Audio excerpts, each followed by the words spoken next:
नरेंद्र मोदी के स्कूल के दिनों की एक बात उनके सहपाठी अक्सर याद करते हैं। 10वीं कक्षा में पढ़ाई के दिनों में नरेंद्र मोदी के स्कूल में कोई चारदीवारी नहीं थी।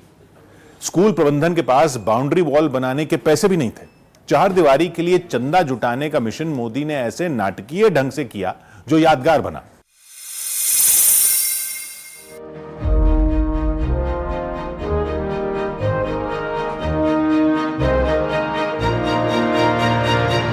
एनसीसी ज्वाइन करने के बाद नरेंद्र मोदी को कई बार कैंप में भी रहना पड़ा, जहां के सख्त नियम थे। सभी कैडेट्स को कायदे कानून मानने पड़ते थे। किसी भी कैडेट को कैंप से बाहर जाने की इजाजत नहीं थी। लेकिन नरेंद्र मोदी ने कैंप में रहने के दौरान एक बार खंबे पर चढ़ना शुरू कर दिया। स्कूल टीचर गोवर्धन भाई पटेल ने उन्हें ऐसा करता देख गुस्से का इजहार किया। हालांकि जब उनकी नजर नरेंद्र मोदी के काम पर पड़ी तो वो गदगद हो उठे। नरेंद्र मोदी खंबे में फंसे एक पक्षी की जान बचाने की कोशिश कर रहे थे। उनकी कोशिश रंग लाई, पक्षी की जान बच गई। स्कूल में पढ़ाई के दौरान नरेंद्र मोदी ने चारदीवारी के लिए चंदा जुटाने का अनोखा तरीका निकाला। उन्होंने अपनी मंडली के साथ नाटकों में अभिनय किया और चंदे से जुटाई रकम से चारदीवारी बनवाई गई। बचपन का किस्सा तो एक जोगीदास कुमार का जो नाटक था, उसमें उनका बहुत बड़ा रोल था और ये रोल आज भी स्कूल वाले याद करते हैं। बीएन स्कूल में पढ़ते थे उस टाइम पर। संघ की शाखा लगाते थे रोज शाम को। दरबार का हमारी जो पुरानी स्कूल थी, वहाँ का मैदान था, वहाँ पर सब बच्चे तो खेलते थे और नई नई बातों की चर्चा करते थे। स्कूलों की व्यवस्था में सुधार की पहल नरेंद्र मोदी ने गुजरात सीएम बनने के साथ जोर शोर से शुरू की थी। सैटेलाइट के जरिए पूरे गुजरात के विद्यालयों की मैपिंग मोदी ने करवाई थी।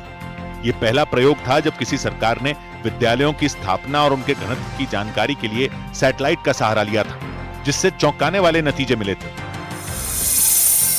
गुजरात के आदिवासी इलाके, खासतौर पर अंबाजी बनासकांठा से लेकर उमरगांव बलसाड़ की पट्टी में 30-30 किलोमीटर तक 12वीं तक के विद्यालय नहीं थे। नरेंद्र मोदी ने सैटेलाइट की मदद से स्कूलों के लिए स्पॉट तय किए और 12वीं तक के 25 नए स्कूल खोले गए।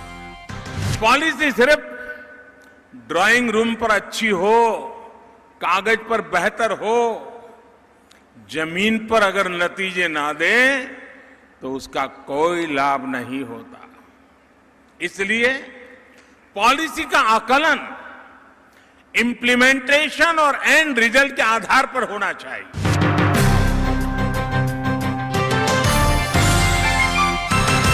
बाल नरेंद्र जब स्कूल से संघ की शाखा पहुंचे तो उनकी भलाई और पुण्य कर्मों की गठरी ज्यादा वजनदार हो गई। इन्हीं नरेंद्र मोदी के प्रधानमंत्री बनने की भविष्यवाणी 1990 के साल में हो गई थी। नरेंद्र मोदी देश के प्रधानमंत्री बनेंगे, ये किसी और ने नहीं, देश के सबसे बड़े उद्योगपति धीरूभाई अंबानी ने कहा था। नरेंद्र मोदी से पहली मुलाकात के बाद धीरूभाई ने जो शब्द कहे वो ये थे, लंबी रेस ने घोड़ो छे, लीडर छे, पीएम बन से। उनका मतलब था ये लंबी रेस का घोड़ा है, सही मायने में लीडर है, ये प्रधानमंत्री बनेंगे। धीरूभाई अंबानी की बात सच हुई। गुजरात के सीएम से भारत के प्रधानमंत्री तक का सफर नरेंद्र मोदी ने शान से तय किया। नरेंद्र मोदी ने गुजरात में सफल योजनाओं का प्रयोग राष्ट्रीय स्तर पर भी किया। जैसे मुख्यमंत्री रहते हुए उन्होंने गुजरात कौशल विकास मिशन फरवरी 2009 में शुरू करवाया। राज्य स्तरीय रणनीति और कार्यक्रमों के समन्वय से गुजरात में रोजगार के अवसर बनाए गए। राष्ट्रीय स्तर पर यही योजना 15 जुलाई 2015 को राष्ट्रीय कौशल विकास मिशन के नाम से लॉन्च की गई।